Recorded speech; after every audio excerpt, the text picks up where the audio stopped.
আমরা first time নির্বাচনে দাঁড়িয়েছি শিবাসন জয় চৌধুরীর প্যানেলে কার্যনির্বাহী পরিষদে। সো আমরা আশাবাদী, কারণ আমাদের আমার কাছে মনে হচ্ছে যে আমাদের এখানে আসলে বিরোধী দল আর যে প্যানেলে দাঁড়ায় না কেন সবই আমাদের নিজেদের কাছেদের লোক, সবাই ভালোবাসার মানুষ। কারো ছোটো বোন আমি, কেউ আমার শুভাকাঙ্ক্ষী, কেউ আমার সিনিয়র, কেউ আমার জুনিয়র, এরকমভাবে আছে।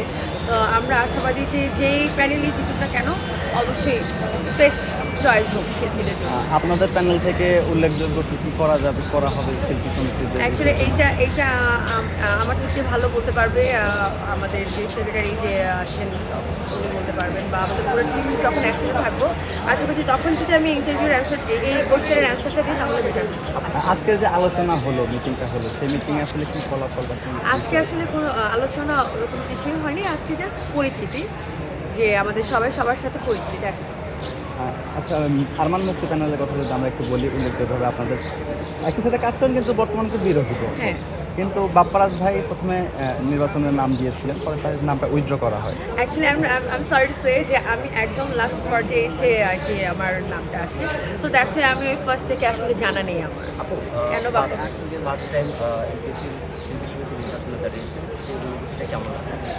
আমার তো খুবই ভালো লাগছে, আর নির্বাচন বরাবরই আমার কাছে খুবই ভালো লাগে, কারণ নির্বাচন মানে আমার কাছে মনে হয় নির্বাচনটা আসলে ফার্স্ট ফোকাস আমার জন্য থাকে না, আমার জন্য বেশি দেখা হচ্ছে মিলন মেলার মতো মনে হয়, যে পুরো মনে হয় এফডিসি জুড়ে হই উঠলো, কত মানুষ দেখা যাচ্ছে। তো আমার কাছে তো পুরোটাই একটা মিলন মেলা মনে হয়। এই যে ভোট চাচ্ছেন শিল্পীদের কাছে, যারা সহকর্মী আছে আপনার সবার কাছে, সেই অনুভূতিটা আপনার কাছে কেমন লাগছে? জাতীয় নির্বাচনের থেকেও বেশি বাংলাদেশ মানুষ শিল্পী সমিতি নির্বাচন থেকে বেশি জনপ্রিয়। আসলে আমরা শিল্পীরা যারা আছে, শিল্পীদের প্রতি আমাদের মানুষের একটা আকৃষ্ট ভিন্নরূপে কাজ করে। সো এর মাঝে আবার নির্বাচন, সো দ্যাটস ওয়াই সবার একটা এক্সাইটমেন্ট কাজ করে। ইনশাআল্লাহ যদি সুষ্ঠুভাবে সুন্দর করে যাতে নির্বাচনটা হয়, এটাই আশা করছি। আপু, অন্য একটা প্রসঙ্গে যদি যেতে চাই, চিত্রনায়ক সালমান শাহ আপনাদের মিডিয়া পাড়ার একজন বা বাংলাদেশের একজন অ্যাসেট সম্পদ ছিলেন। 30 বছর পরে তার আবার মরদেহ আসলে কোর্ট থেকে নির্দেশ দিয়েছে তুলে ফরেনসিকে করার জন্য। এই বিষয়টা নিয়ে আপনি কী বলবেন?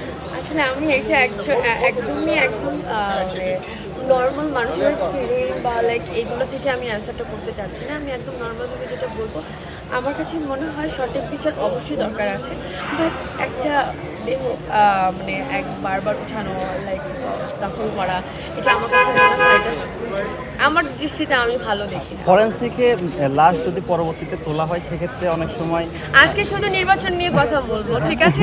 আল্লাহ হাফেজ।